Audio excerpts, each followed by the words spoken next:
Okay, sorry about that. Back to radicals. A number that is the nth power of a rational number is called a perfect nth power. Perfect nth power. For example, 27 is a perfect third power or perfect cube because 3 to the power of 3 is 27. Just like 81 is a perfect square, we say 81 is a perfect square because 9, that integer raised to the power of 2, equals 81. So 27 is a perfect cube because the integer 3 raised to the power of 3 is 27. 8 is also a perfect cube because 2 cubed is 8. So that's what they mean when they say about perfect nth powers. Now, finding the nth roots of perfect nth powers, there are, a little bit of rules here.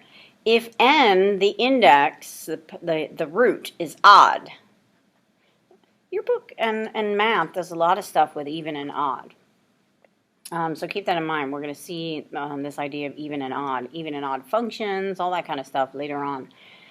So if n, the index or the root, is odd, then the nth root of a to the power of n, as long as these are the same, this is always going to equal a.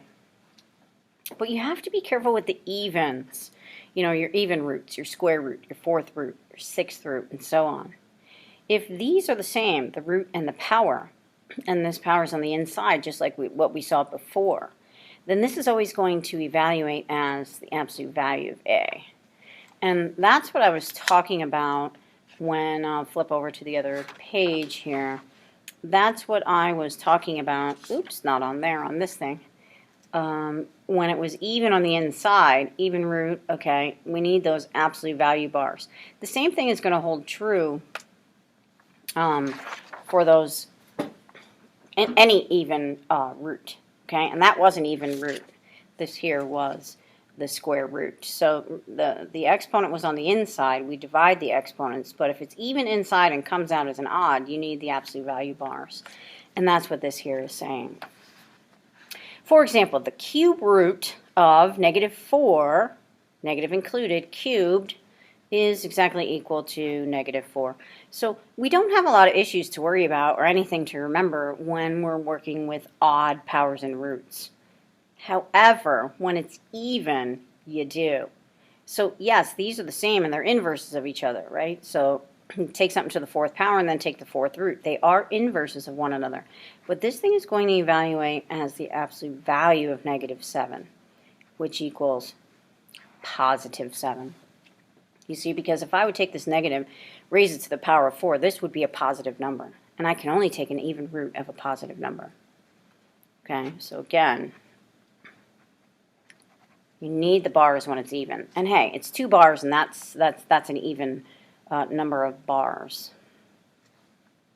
Product and quotient rules for nth roots. Same thing that we did with square roots can be done with excuse me, any roots.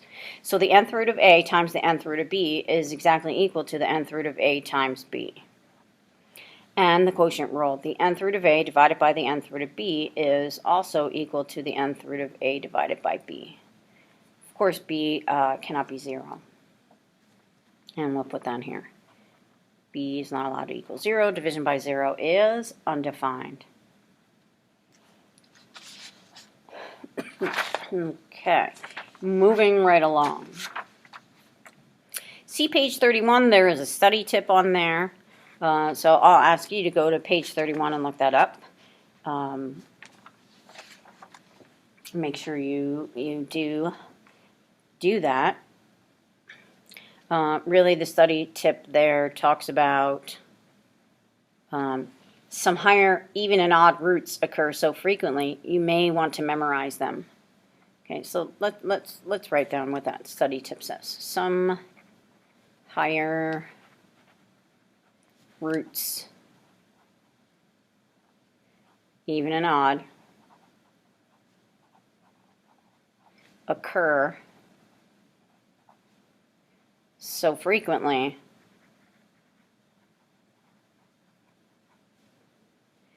you should memorize them. It's just going to make your job easier. It's kind of like knowing your multiplication facts. If you know your multiplication facts, it makes life so much easier. So, in this part of the textbook, they talk about cubes. Okay, so you should know that the cube root of 1 is 1. Any root of 1 is going to be 1. The cube root of 8 is 2.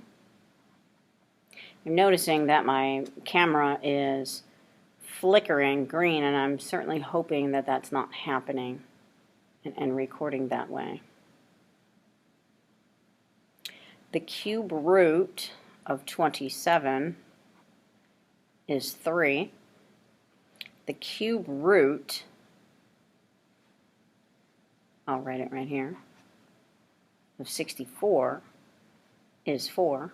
So 64 is a perfect square, but it's also a perfect cube. And then, of course, the cube root of 125, that one shows up a bunch of times. Cube root of 125 is 5. Why? Because 5 raised to the power of 3 is 125. And then, of course, we have fourth roots. You know, the fourth root of 1 is 1. Fourth root of 16 equals 2. And the fourth root of 81 is 3. So those occur pretty frequently. And then your fifth roots that occur, well, of course, we know 1 is any, you know, the square root, the cube root, the fourth root, the fifth root, the sixth root, and so on, of 1 is always equal to 1. This one happens a lot. The fifth root of 32 is 2 because 2 to the power of 5 is 32. So those ones happen often. You might want to memorize those. Okay, now we're going to simplify these.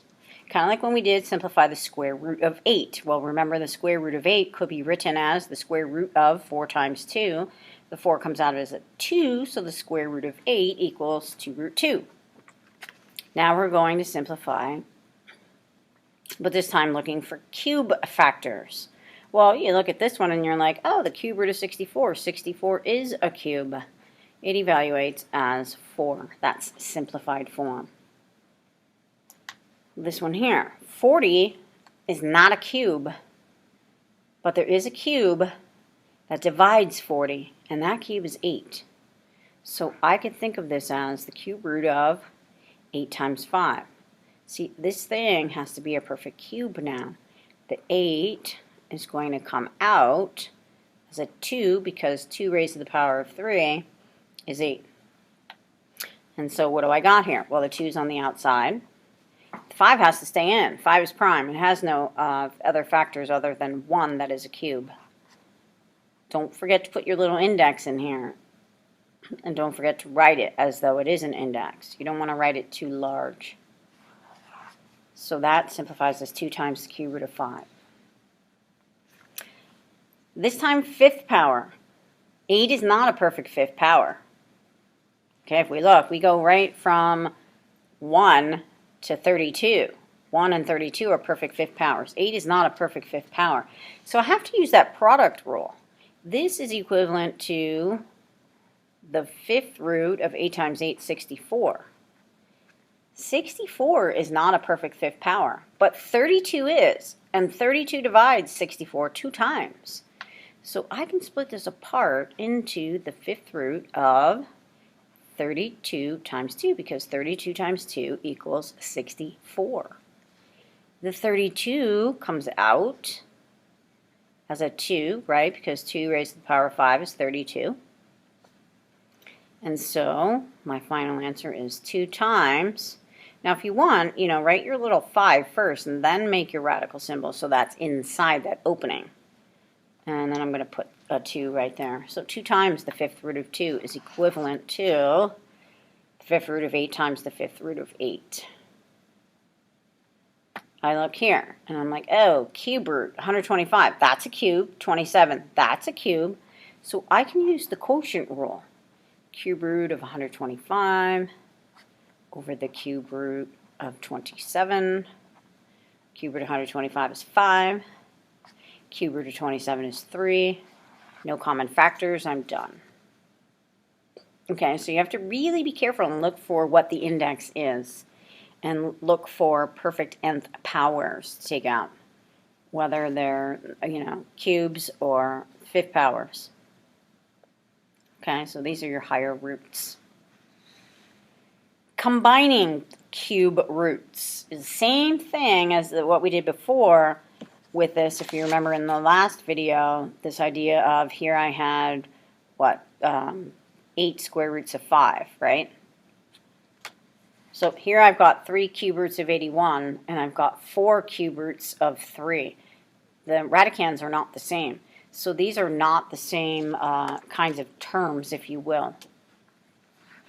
So what I have to do is see if I can manipulate this. Well, 81 is a perfect 4th power. 27 is a perfect cube, and 27 does divide 81 3 times. So I'm going to rewrite this. I'm going to say, well, this is 3 times the cube root of 27 times 3. And I'm picking 27 because 27 is a cube, and I know 27 divides 81. Cut 81 in half. First of all, it's not even, so you can't divide by 2 and get integers. So then you move on and divide by 3, and you'll get 27, and you should recognize 27 as a cube. Subtract, well, 3 is prime, so I'm just going to write 4 times the cube root of 3. Now the 27 is going to come out. What number cubed is 27? 3. What do we do with the outside, guys? Multiply. So this becomes 9 times the cube root of 3. Subtract 4 times the cube root of 3. These are like terms now. They're both cube roots of 3 terms. I've got 9 of them. Subtract 4 of them. Leaves me with 5 of those cube roots of 3. Not too bad. 24 is not a perfect any power. 81, I'm seeing cube roots. See, this happens again. So I know this one's 27 times 3.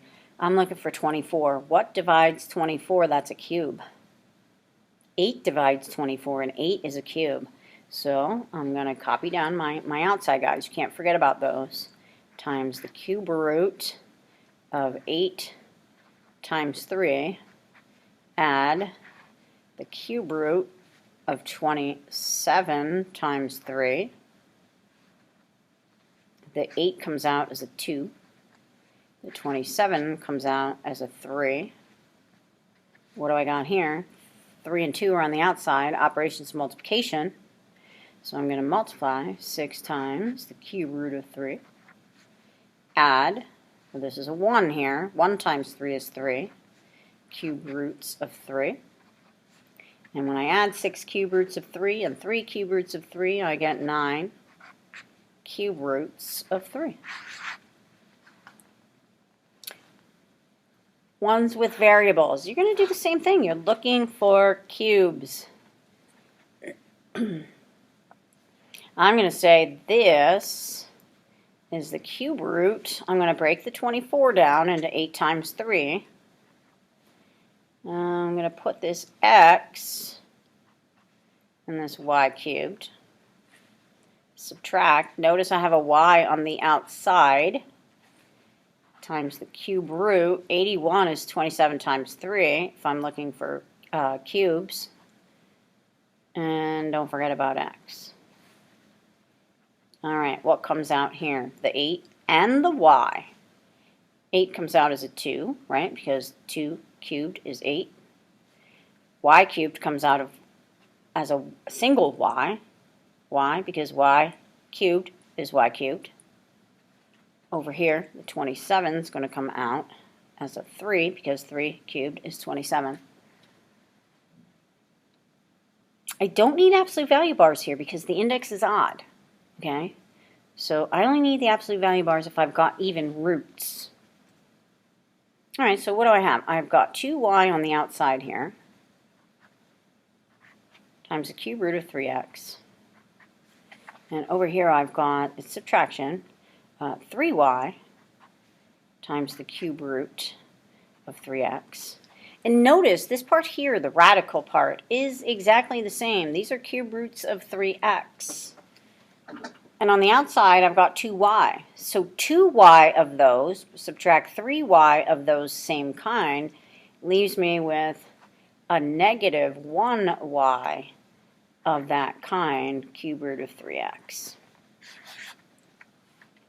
Okay, so if you have questions, post a comment in the homework discussion, or if it's more personal, send me a private message, or if you are in class, then ask a question in class. Okay. Rational exponents. This I know is an Algebra 2 concept, so let's review it. If the nth root of a represents a real number, remember the numbers have to be real, and n is greater than or equal to 2 is an integer, this simply means it's at least square root. Okay? That n is the index or the root. So it's got to be at least a square root. And it has to be an integer as well. You can't have any 2.3 roots. Okay? Then a to the 1 divided by n is equivalent to the nth root of a to the power of 1. Furthermore, a to the negative 1 over n is equivalent to this 1 over a to the positive. Remember our property of exponents. We move it from the numerator to the denominator to change the sign of the exponent. And so this becomes 1 over the nth root of a to the power of 1, as long as a is not 0. So for example, 49 raised to the 1/2 power is really the square root of 49 incognito. So I'm going to put my radicand here. This number is my radicand. And this here is my power and my root. It's always, right off onto the side here, a raised to the 1 over n power. This thing, the numerator, is the power or the exponent, and this thing here in the bottom is the root. Okay? Think of it in terms of, I don't know, a flower.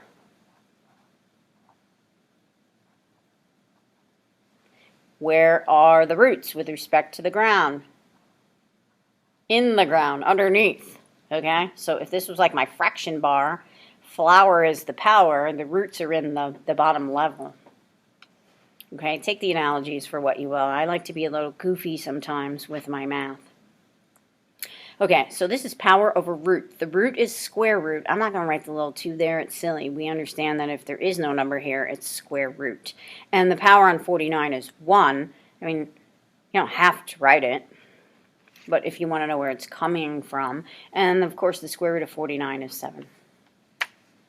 27 raised to the negative 1/3 power. Well, first of all, I have to take care of that negative exponent. So this becomes 1 over 27 to the positive 1/3 power. This is the cube root of 27 incognito. Okay, power over root. The root is 3. 27, the power on 27 is 1. I don't need to write it. And of course, 27 is a perfect cube, so this evaluates as 1/3. Almost there, almost there. In the above examples, the numerator of the rational exponent is 1. What happens when the numerator of the rational exponent is more than 1? Well, textbook definition, if the nth root of a represents a real number, m over n, this is like my 1/3 power, my m over n, is a rational number, can't be irrational, okay? And it's reduced to its lowest terms, and it's at least square root, then a to the m over n is exactly equal to the nth root of a raised to the m power, or the nth root of a and raising to the power of m on the outside. Okay, either one of those, you'll get the same answer. More often than not, I like to do this because sometimes this can be simplified quite easily, and then I could just raise it to the power. And you'll see what I mean when we get to some of the examples. But these two are saying the same thing. They're equivalent. The root is n, and the power is m, whether the power is inside or outside. That's neither here nor there. The exponent m over n consists of two parts. The denominator is the root, and the numerator is the exponent, or the power. Furthermore, a raised to the negative m over n becomes 1 over a to the positive m over n power. All right, what do we do with this? Well, we're going to simplify these items here. 4 raised to the 3/2 power. Well, I have to understand what this means. Power over root. It is the square root of 4 raised to the power of 3. I like to put the power of 3 on the outside. I don't want to cube a 4 and then take the square root of it. Now, with 4, it's not that bad because it's not that large of a number, but sometimes the numbers get bigger. I know the square root of 4 is 2, so this ends up being 2 cubed, and 2 cubed, of course, is 8. Again, I could have, and I'm doing this just to show you that they are equivalent. I could have said this was the same as the square root of 4 cubed. And 4 cubed is 64. And the square root of 64 is 8. So I do get the same answer. But I just think, working with smaller numbers is easier than working with larger numbers. Okay, this one. You have to be on the lookout for negative exponents. Might be a little bit hard to see, but hopefully you printed out the note sheet and you can see it. This is 32 to the negative 2/5 power, which really is the same as 1 over 32 to the positive 2/5 power. Now I'm going to convert my fractional exponent into radical form. This is 1 over, what's my root? Power over root. Root is 5. This is 32. And again, I'm going to put I don't want to square 32. I don't know about you. I'm going to put the exponent on the outside, because I know 32 is a perfect 5th power. So this becomes 1 over, 5th root of 32 is 2.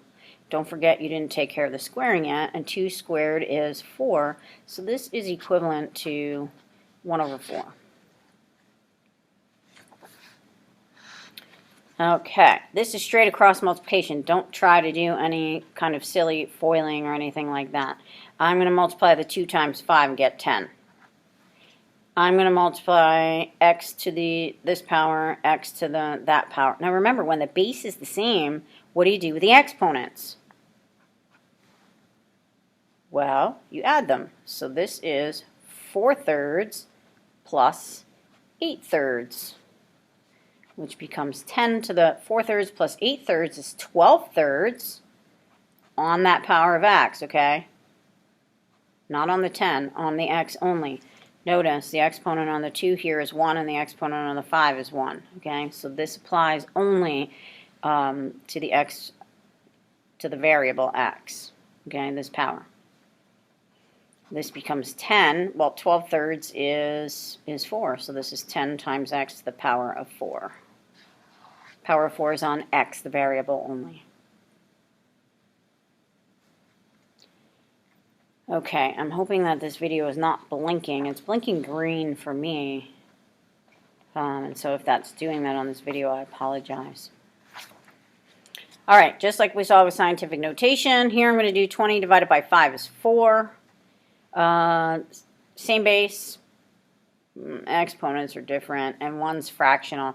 Well, I know this is going to be x to the 4 or 4 over 1 subtract 3 halves.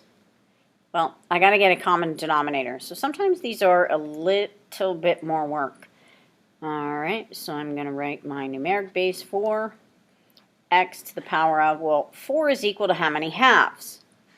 Okay, always set it up like this, or think of it like this. 4 equals how many halves? And when you set it up like that, all you have to do is multiply here. 4 times 2 is 8. And look, 8 over 2 is 4. So 4 is equal to 8 halves, subtract 3 halves. This ends up being, okay, this was off to the side. This ends up being 4 times x. 8 halves minus 3 halves is 5 halves. Now, they gave us the problem in terms of rational exponents. All they asked us to do was to simplify. So we're going to leave it like that. If it's given to you in rational exponent form, then you give your answer output in terms of rational exponent form. If the problem is given to you in radical form and you convert it to this form to manipulate it, then you have to put it back in radical form. But of course, this would be power over root. This would be 4 times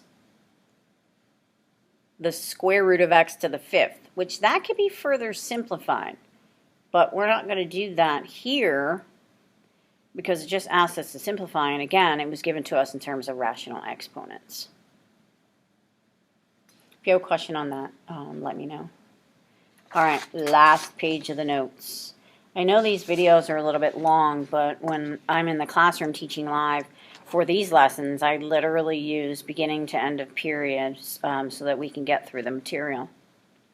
And so I'm taking a little bit of extra time to kind of cover and emphasize things that I know students in previous years had questions about. So hopefully you're not too bored with my long video. Reducing the index of a radical. You can simplify the task of simplifying radicals by simply reducing the index of the radical. This means that you really are reducing the rational exponent.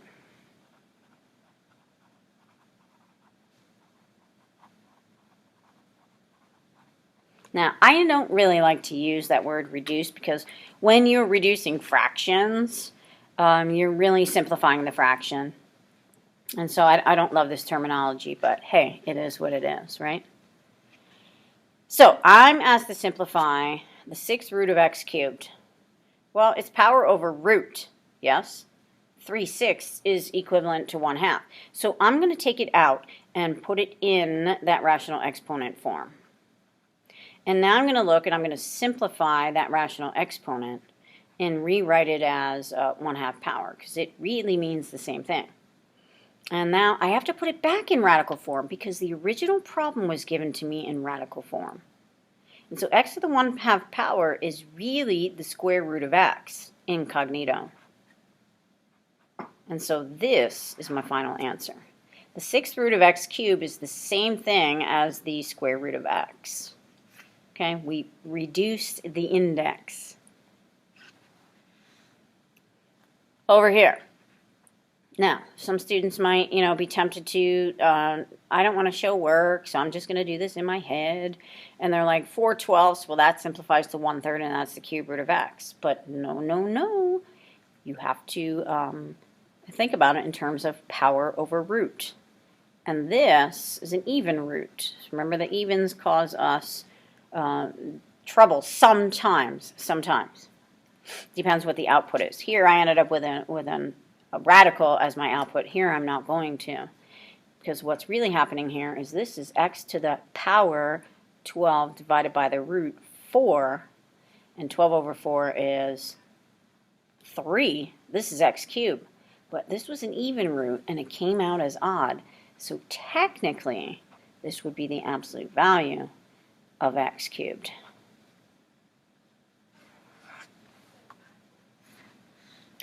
Fourth root of 7 squared. Well, This is 7 raised to the power over root. 2/4 is a half. And the 1/2 power is the square root incognito. So again, this was even as well, but I got to look at my output. So I'm always keeping in mind that I've got even roots here. And in fact, all of these examples are even roots. This one's a little bit tricky. And I will tell you that this will be a quiz question, okay? But it's tricky because 9 is not, you know, an 1/8 power. And I want to have one expression where I'm reducing, you know, the index here. And notice the x. The x is squared, but 9 is to the first power. So this would be like 9 to the 1/8 times x to the 2/8. But now I ask you, can I rewrite 9 in terms of some number squared so that the exponent on this and the exponent on this are the same? And the answer is yes, I can.